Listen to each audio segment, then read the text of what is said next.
Ce lundi 20 juin 2022 s'est ouvert le procès en appel de Jacques Ranson, ancien cariste magasinier de 62 ans surnommé le tueur de la gare de Perpignan. Il a été condamné en 2021 à 30 ans de réclusion criminelle pour le viol et le meurtre en Issy-Belménage.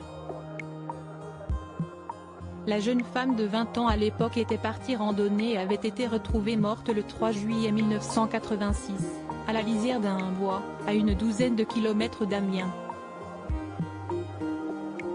2 jours après sa disparition, sans nouvelles de la jeune femme, son employeur alerte la gendarmerie qui recueille des éléments peu rassurants. Un sac à dos ensanglanté est retrouvé le 2 juillet, il contient le portefeuille et les papiers d'identité de la disparue.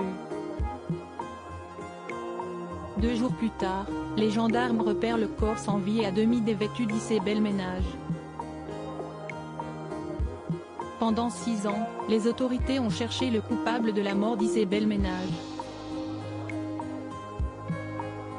Elle soupçonne un temps un collègue de travail mais la piste est finalement abandonnée. Le dossier fait l'objet d'un non-lieu en 1992. Il faut dire que le corps retrouvé 3 jours après sa disparition est dans un état de décomposition très avancé et rend difficile l'analyse médico-légale. En effet, durant l'été 1986, de fortes chaleurs se sont abattues sur la région. L'expert relève toutefois que le vagin, la vulve et l'anus ont complètement disparu, détruits par la prolifération vermineuse, rappelle BFM TV.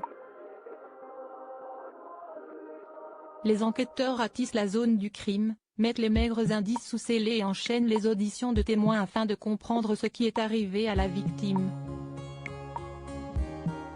Devenu ce qu'on appelle un call de case, affaire non élucidée, le caménage suscite l'intérêt de l'avocate Corinne Herman qui fait le lien avec le mode opératoire de Jacques Ranson et ses victimes à Perpignan. Collaborant avec Maître Seban, elle fait rouvrir le dossier. Les avancées scientifiques contribuent notamment à reconnaître l'auteur du crime.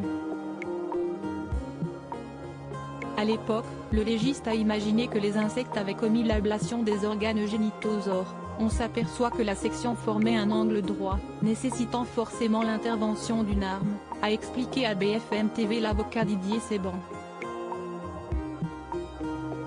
Il avait confié également, sur un prélèvement, on pouvait ne pas trouver d'Aiden il y a 15 ans et en trouver une trace maintenant, grâce à une toute petite quantité de sang, de sperme, pour identifier, au niveau de la cellule, l'Aiden de quelqu'un. Malgré les preuves scientifiques, Jacques Ranson a nié les faits par courrier, se rétractant après avoir fait des aveux en garde à vue.